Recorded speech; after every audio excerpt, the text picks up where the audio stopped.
Good morning friends, Shri classes में आपका स्वागत है।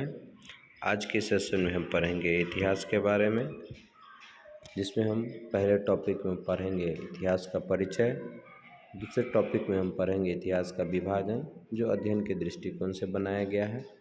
उसके बाद विभाजित इतिहासों को हम छोटे छोटे नोट्स के रूप में पढ़ेंगे और इसका छोटा सा परिचय करेंगे। पहले टॉपिक के अंतर्गत इतिहास किसे कहते हैं, इतिहास का परिचय क्या है, इसके बारे में हम डिस्कस करेंगे। इतिहास किसे कहते हैं, इसको हम सामान्य भाषा में ऐसे समझते हैं। इतिहास को हम सामान्य भाषा में पढ़ेंगे। इतिहास बीती हुई घटनाओं का कालक्रम के अनुसार अध्ययन करना इतिहास कहलाता है। अब हम देखते हैं कि इतिहास में इस टॉपिक के अंतर्गत क्या क्या दिया गया है, जिसमें हम डिस्कस करेंगे। इतिहास के अंतर्गत हम जिस विषय का अध्ययन करते हैं उसमें अब तक घटी घटनाओं या उससे संबंधित रखने वाली घटनाओं का कालक्रम वर्णन होता है। मतलब ये एक सिस्टमिक वे में एक समय के अनुसार घटनाओं का संकलन होता है, जिसको हम इतिहास के रूप में जानते हैं। ये हमारे आने से पहले, मानव जाति के आने से पहले सारी घटनाओं का वर्णन इसके अंतर्गत होता है। दूसरे शब्दों में हम इतिहास को ऐसे कहते हैं, मानव की विशिष्ट घटनाओं का नाम ही इतिहास कहलाता है। मतलब मानव का जब से जन्म हुआ, यानी इस पृथ्वी पर जब से जीव जंतुओं का आगमन हुआ, तब से घटनाओं का एक सही क्रम में व्यवस्थित किया हुआ जो संसाधन है, जो विषय वस्तु है, उसके बारे में हम पढ़ते हैं तो इतिहास कहलाता है। और फिर हम आगे देखते हैं कि प्राचीन से नवीनतम की ओर आने वाली मानव जाति से संबंधित घटनाओं का वर्णन इतिहास कहलाता है। मतलब हम देखते हैं इस टॉपिक के अंतर्गत इतिहास मानव जाति की एक लंबी श्रृंखलाओं का घटित घटनाओं का क्रम होता है। ठीक है, आगे हम फिर देखते हैं इतिहास का जनक हेरोडोटस को कहा जाता है, क्योंकि ये पहले इतिहासकार थे जिन्होंने घटनाओं को व्यवस्थित रूप में दर्ज किया गया। इसे फादर ऑफ हिस्ट्री भी कहा जाता है। अब हम आगे डिस्कस करेंगे कि इतिहास को 3 भागों में विभाजित किया गया है। ये अध्ययन के दृष्टिकोण से बनाया गया है। पहला प्राचीन इतिहास, एंशिएंट हिस्ट्री। दूसरा मध्यकालीन इतिहास, मेडिवल हिस्ट्री। तीसरा आधुनिक इतिहास, मॉडर्न हिस्ट्री। अब हम पहले टॉपिक में डिस्कस करेंगे प्राचीन इतिहास के बारे में। प्राचीन इतिहास क्या है, इसका कालक्रम कब से कब तक का था, इस चीज़ को हम इसमें डिस्कस करेंगे। प्राचीन काल के इतिहास के अंतर्गत हम ये कहेंगे, यह मानव इतिहास के साक्ष्यों से लेकर के उत्तर शास्त्रीय सिद्धांत तक शुरू होता है। मतलब ये प्राचीन काल की घटनाओं का अध्ययन होता है। प्राचीन काल का जो समय सीमा जो था 3000 ईस्वी पूर्व से लेकर के 500 ईस्वी पूर्व तक के समय अवधि को माना जाता है, और यह समय अवधि लगभग 5000 वर्ष से अधिक का रहा। हालांकि विभिन्न इतिहासकारों के बीच या मध्य में ये एक विषय बहस का बना हुआ है, क्योंकि इसका जो समय है, निर्धारित समय का अनुमान सही तरीके से नहीं पता लगाया जा चुका है। अब हम आगे पढ़ेंगे कि प्राचीन इतिहास को हम 3 भागों में बांटे हैं। पहला प्री हिस्टोरिक एरा यानी प्राक इतिहास, दूसरा है आदि ऐतिहासिक काल, तीसरा है ऐतिहासिक काल। इसको हम अगले क्लास में डिस्कस करेंगे। पहले हम इसको कंटिन्यू करते हैं, प्राचीन काल का इतिहास। दूसरा मेडिवल हिस्ट्री मतलब मध्यकालीन इतिहास का आगे हम डिस्कस करेंगे। अब हम देखते हैं मध्यकालीन इतिहास। मध्यकालीन इतिहास को 2 टुकड़ों में विभाजित किया गया है।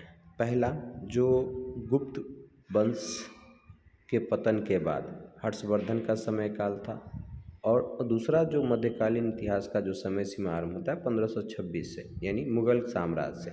1526 ईस्वी में मुगल साम्राज्य की स्थापना हुई थी। अब हम इसको देखते हैं टॉपिक वाइज। मध्यकालीन इतिहास के अंतर्गत मतलब ये दो अवधि को विभाजित किया गया है। पहले अवधि में छठी ईस्वी पूर्व से लेकर के छठी शताब्दी से लेकर के 13वीं शताब्दी के बीच का अध्ययन है, जिसे मध्यकालीन इतिहास के अंतर्गत रखा गया है, जिसमें मुगल साम्राज्य, पानीपत की प्रथम लड़ाई 1526 ईस्वी से आरंभ होती है। दूसरा कालखंड इसका होता है गुप्त वंश के पतन के बाद महान राजा हर्षवर्धन काल।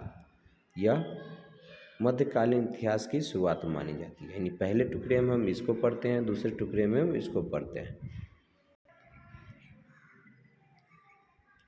पहले टुकड़े में ये देखते हैं कि दक्षिण में जो चालुक्य साम्राज्य जो था, उसका जो शासक पलकेसन जो था, द्वितीय शासक के रूप में था। हर्षवर्धन के समय ही चीनी यात्री हेंगत्सांग भारत आया था।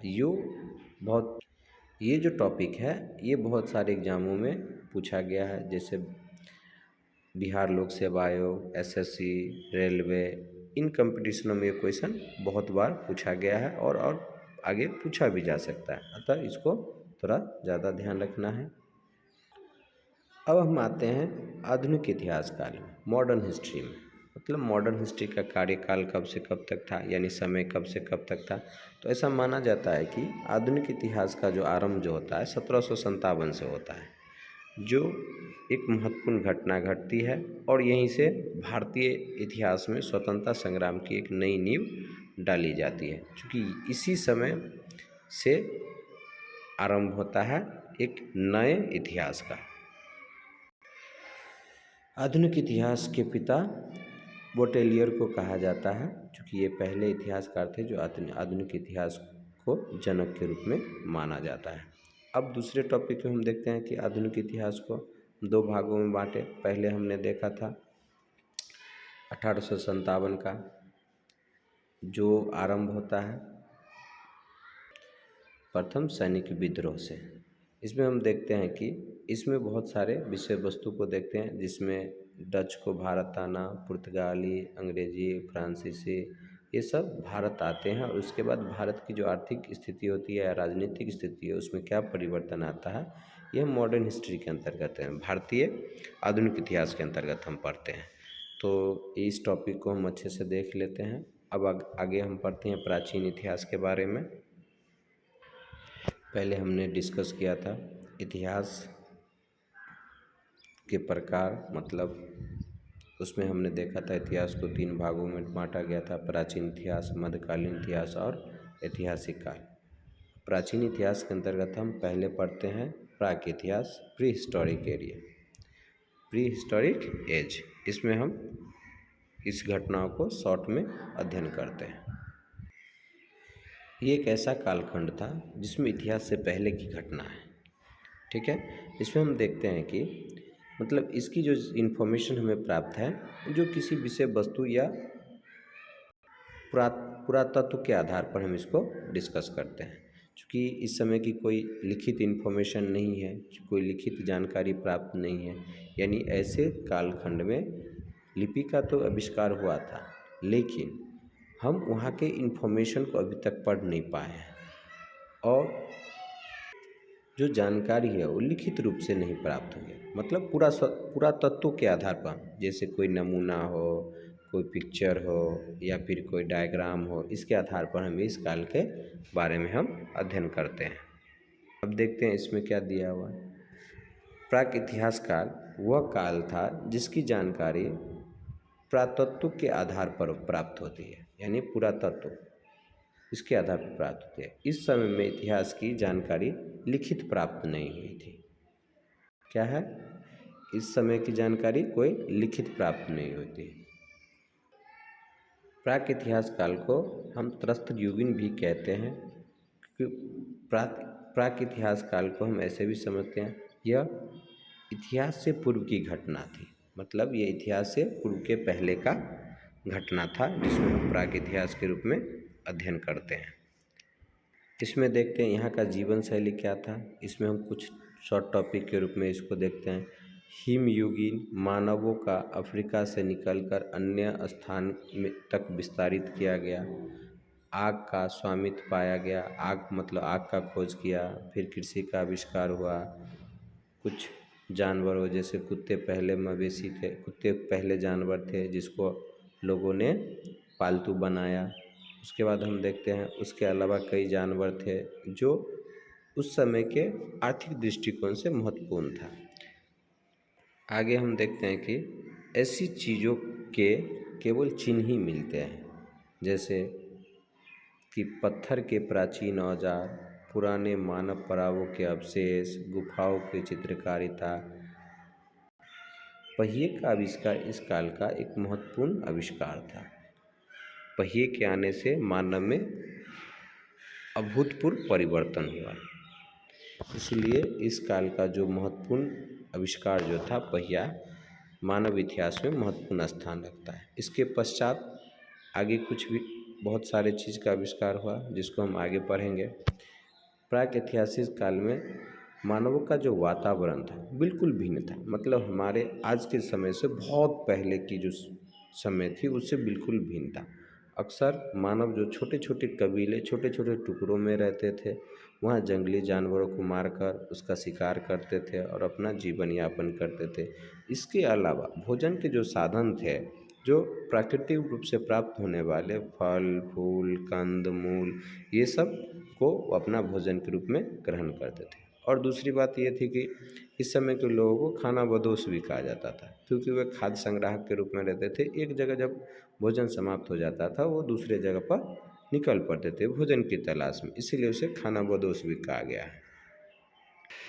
फिर आगे देखते हैं कि प्राचीन इतिहास को 3 भागों में विभाजित किया गया है, जिसका पहला टॉपिक है पूरा पाषाण काल। मतलब पाषाण काल, जो प्राचीन इतिहास का जो आरंभ है पाषाण काल से होता है, और पाषाण काल की जो पहली जो समय सीमा थी वो पूरा पाषाण काल था।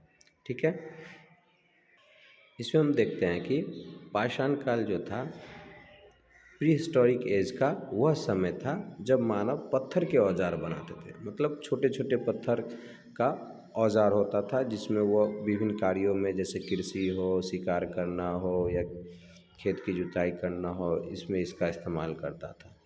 यह काल आधुनिक काल से लगभग 25 से 20 लाख वर्ष पूर्व इसका आरंभ हुआ था, और इसका जो समय था 25 से 20 लाख से लेकर के 12,000 साल तक, यानी 12,000 ईस्वी पूर्व तक माना जाता है। इस समय अवधि में मानव का इतिहास जो था लगभग 99% विकसित हो चुका था। ठीक है, आगे हम पढ़ते हैं कि इस काल के बाद मध्य पाषाण काल का आरंभ होता है। पाषाण काल में मानव खेती करना आरंभ करता है, और प्राचीन काल में हमने देखा था कि जो मानव खाना बदोश का जीवन व्यतीत कर रहा था, वो इधर से इधर घूम के अपना जीवन यापन कर रहा था, वो अब समाप्त हो गया। चूँकि खेती का आविष्कार हुआ, कृषि करना लोग आरंभ हुए, तो अपने जीवन यापन के लोग धीरे धीरे कृषि पर डिपेंड होने लगे। इसीलिए वह एक जगह फिक्स होकर के, एक जगह स्थायी होकर के अपना जीवन यापन आरंभ कर दिया है। आगे देखते हैं कि इस समय में मानव को आदि मानव कहा जाता था, क्योंकि इस समय का मानव खानाबदोश खाद्य संग्राहक का जीवन व्यतीत कर रहा था। लेकिन जब कृषि का आविष्कार हुआ, कृषि की खोज हुई, तब से लोग अस्थायी रहने लगे। शिकार करना, मतलब प्राचीन समय में प्री हिस्टोरिक एज में जो था, शिकार करना, आखेट करना इसका मुख्य काम था। और शिकार के अलावा खाने का जो दूसरा साधन था, जो प्राकृतिक रूप से प्राप्त होता है, कंद मूल और गुफाओं में रहना इसका काम था। विभिन्न प्रतियोगी परीक्षा के आधार पर ये टॉपिक ज़्यादा इम्पोर्टेंट रखता है, ज़्यादा महत्वपूर्ण है। ये भीमटेक के गुफाओं में पूरा पाषाण काल को देखने को मिलता है, क्योंकि इस समय बहुत पुराने नमूने को इसमें, मतलब गुफाओं पर चित्रकारिता की गई है, जो वर्तमान समय में मध्य प्रदेश के अब्दुल्लागंज रायसेन जिले में स्थित है। ये बहुत सारे एग्जामों में पूछा गया, बिहार लोक सेवा, रेलवे, एसएससी, बहुत सारे कंपटीशन में ये क्वेश्चन पूछा गया। यही कंपटीशन के दृष्टिकोण से बहुत ज़्यादा इम्पोर्टेंट रखता है ये पॉइंट। ठीक है, तो आगे हम देखते हैं। थैंक यू आज की वीडियो देखने के लिए, और कमेंट सेक्शन में अपने टॉपिक को कमेंट करें, चैनल को लाइक करें, सब्सक्राइब करें। Thank you.